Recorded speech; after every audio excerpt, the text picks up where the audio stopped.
Welcome to the Drill Down, in-depth answers to oilfield questions. I'm John Spears. And I'm his brother, Richard Spears. Hey, Rich. So we have been engaged in a two-part series where we've been talking about net zero emissions and wet frac sand, and we've decided we needed to do a bonus round, part 3 of our two-part series, to sort of flesh out some of the details we've been speaking of, right? And because we both were raised in Oklahoma and went to public schools, a third part of a two-part series makes complete sense to the both of us. Yeah, fair enough. So last week we were talking about the use of wet frac sand and how that was a cheap and cheerful option to complete wells, but probably would result in suboptimal performance. And you have some thoughts as to. Yeah, again, suboptimal performance, meaning, we're fracking these wells these days with, if you want to call it a dual frac or a simul frac, but that's not the only culprit. But if you talk to the real engineers of the world, like our friend Mark Pearson, it drives him nuts to see these processes and procedures underway because the bankers say, drill them fast, frack them cheap. But the result is you're going to leave a lot of reserves stranded in the ground. And it reminded me of, as a young engineer, I would go to East Texas and I'd be so frustrated by the ridiculous decisions and the ways that the guys who developed the East Texas oil fields 100 years ago had developed their fields, which was drill, punch into the zone, let the well blow out. And in doing so, just deplete the gas cap. The oil comes spewing out all over everything. For some dramatic pictures, that's for sure. They were fantastic pictures, but it was disastrous for the reservoir itself. Right, because you eliminated much of the drive that would have brought the oil to the well bore. So as a result, the oil remained. We had to go to lift, artificial lift instead. But it stranded those reservoirs. They're still down there, really hard to get. But all they were doing, now that I've got the benefit of hindsight, they were simply responding to the economics of the time and the technology of the time. They did it the right way, given the incentives and the tools that they had. Yeah. So, the analogy would be that in some of the current completion techniques for these tight formations, we've got oil or gas. We won't be able to recover as much of the resource over the life of the well as what we might have if we were to do a better job of the completion. That would be the point, right? How about a couple bucket loads of a ceramic proppant as the tail end on a frac stage? Yeah.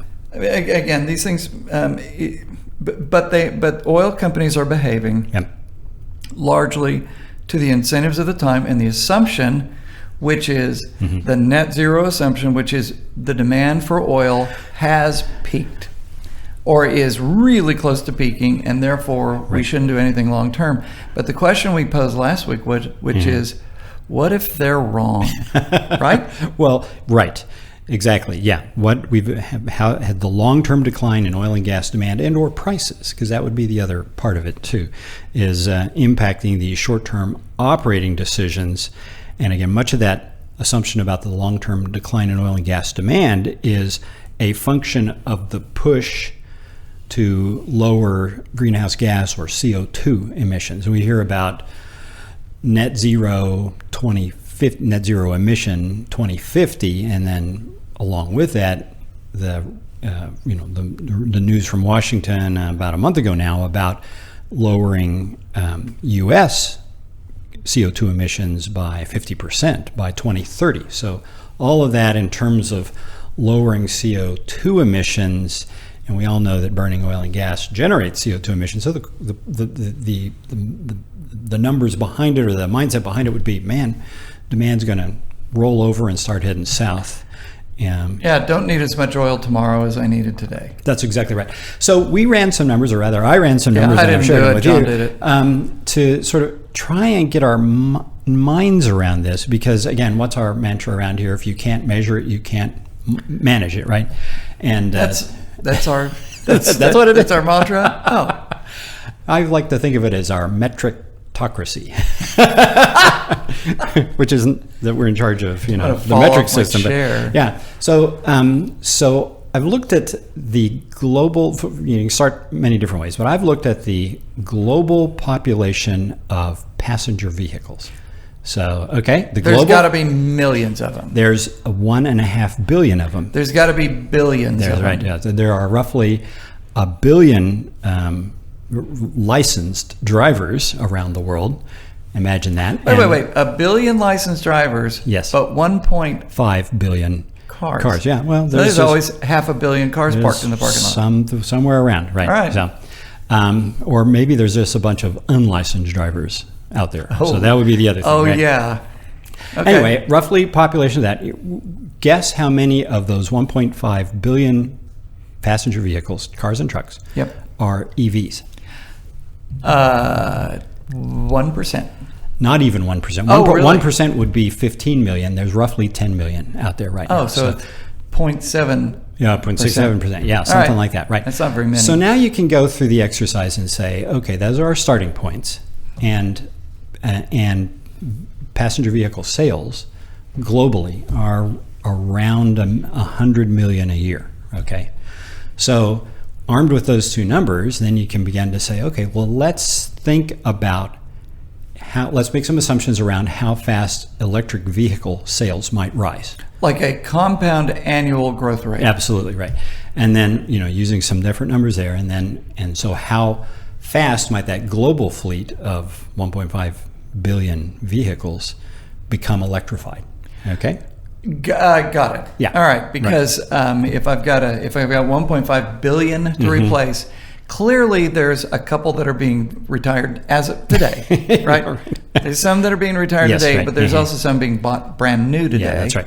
Yeah. So I've always got cars. All right. So what happens with the magic math? Well, so by the end of this decade, right? If we assume that 2030. By 2030, if we assume that electric vehicle sales rise by 30% year over year, compounded growth rate, 30% for 8 years. That's pretty good growth. Right. You get to 7% of the global fleet of cars are EVs, and 93% remain internal combustion engine ICEs. Still a bunch of absolutely gasoline right. and diesel. If electric vehicle sales rise at a 40% compounded rate, so even greater. Even greater. By the end of the decade, you still get 12% of your vehicle fleet are electric vehicles. And 88% are ICEs. Like what I've got. But here's the other thing. There are more internal combustion engine vehicles at the end of the decade than there are today. So even though, yes, imagine the adoption rate of EVs is really high. Yeah. I still have more. Yeah. I still have a fleet of gas cars and diesel cars. We go from a global fleet of 1.5 billion now to roughly 2 billion by the end of the decade, right? Wait, so that's just of ICE? Of total vehicles, right? So 2 billion by the end of this decade. 7% might be EVs. 12% might be, but that still leaves more. But the big point is, even if you've got more fuel efficient cars coming in today than the ones being retired, et cetera, does that mean that you're going to have greater hydrocarbon demand at the end of this decade than you do right now? So that's the thing we've tried to do, is factor in the both better fuel efficiency of new cars than old, and then further improvements in fuel efficiency. And there's lots of different numbers you can play around with, but it would appear to me that even under this 40% EV growth rate, right, you will still have more demand for fuel demand for passenger vehicles at the end of the decade than what we have today. So certainly over the next... How old will you be? Well, no, you'll be 75, I'll be 74. Yeah, something like that, right? Yeah. So I'll be puttering around. But point is that it's hard to imagine, even with the push to reduce greenhouse gas emissions and replace internal combustion engine vehicles with EVs, that given the very low penetration rate of EVs today, that still by the end of the decade there will be almost the same amount of unless there's some caveats to that. For example, we've seen will behavior change. We've seen over the pandemic that folks are staying home rather than driving to work, right? So that's a shift in behavior, I'll call it, and it has an impact on fuel consumption. Will the mix of cars stay the same, or will people stop buying SUVs and Or the beloved Ford F-150. There you go. And so there's a bunch of those kind of assumptions which would impact the general direction, but the basic conclusion, I think, is largely intact. At least over the next decade, there's not much change in fuel consumption. Hey, I got a question about your almost 40% compound annual growth rate. Mm-hmm. At the end of a decade, is that a number that's so big that like how many cars per year is that? Right. And does that equal what like General Motors and Ford put out today? Well, so I'm not sure what the General Motors and Ford numbers are today. But for example, so we're selling, I think the numbers are roughly 2 million electric vehicles last year. On a global basis, right? Yep, and that goes to... Right. At a 40% growth rate... Pretty fast. Then somewhere around in 10 or 12 years' time, as I recall, you go from 2 million electric vehicle sales to 100 million electric vehicle sales, right? I mean, you can do the math and... I have no idea how many cars are sold every year. Or roughly 100 million, right? Okay, so at 40%, that means that every car sold... Right. In a decade. It takes about a decade, but you do get there, right? Is an electric car. Yeah, so you think about what that means in terms of the supply chain for the batteries, right? Oh, and lithium demand or electricity and... everything, absolutely. Yeah, there's a huge investment that has to take place in charging station infrastructure and power generation and the whole nine. How about the entire taxation process for roads, which comes from fuel taxes right now, gasoline taxes? You eliminate. Well, no, you don't eliminate it because I still got all those ICE cars on the road. I still got That's right. So I don't have to change that. Right. All the new cars might be EVs, but there will still be a large population of internal combustion engines, and there will still be cars running on gas or diesel. Even in 2050, right? I mean, when you think about the lifetime of a car and how long they stay in the fleet, if you're still selling new internal combustion engines in 2035, there will still be some of those on the road in 2050. Long after we're gone. Because I think that your 37% compound annual growth rate thing is just, that's not a possible scenario, is it? Unless the entire global governments everywhere say stop and outlaw the sale of a car. Well, I think the regulator is really how fast can you change the supply chain that would be required to support that. 8 years. That's as aggressive as I think you could sustain it over 10 or 20 years, right? So if it's half that pace, right, when does the peak in demand? Right. So, think of it like this: if it's 20% penetration, if 20% of your EV new car sales grow at a 20% pace, right? Yep. Then there will still be about as much demand for gasoline, and diesel in 2045 as there is today. So it's a 25-year Our kids horizon. will be retired. Yeah, exactly.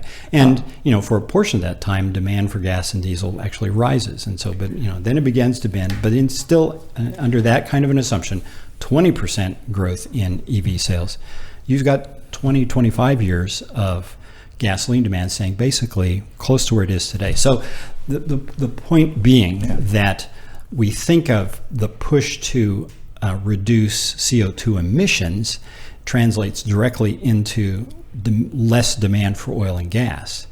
But in fact, I think the linkage isn't that clear. I think the push will be to find ways to make using the product cleaner. So you think about in the industrial sector, for example. So industrial sector accounts for about a third of the CO2 emissions around the world, right? So that's oil and gas that's used for feedstock and for heating. There's process heat. You can't do something about capturing, reusing, scrubbing. Because there's no real substitute at this point for oil and gas in either of those process heat or feedstock. So now you've got to think, well, okay, I'm going to be generating CO2, but I've got to capture through scrubbers, carbon capture and storage, something like that, as a way of reducing the CO2 problem. Red plastic Solo cups. You can't make them out of anything else. You don't want to. Right. So the residential commercial sector, you use oil and gas there for space heating. Well, over time you might make buildings more efficient and so forth, but that's a very slow process. Well, you don't the building we're in. You don't update this thing, right?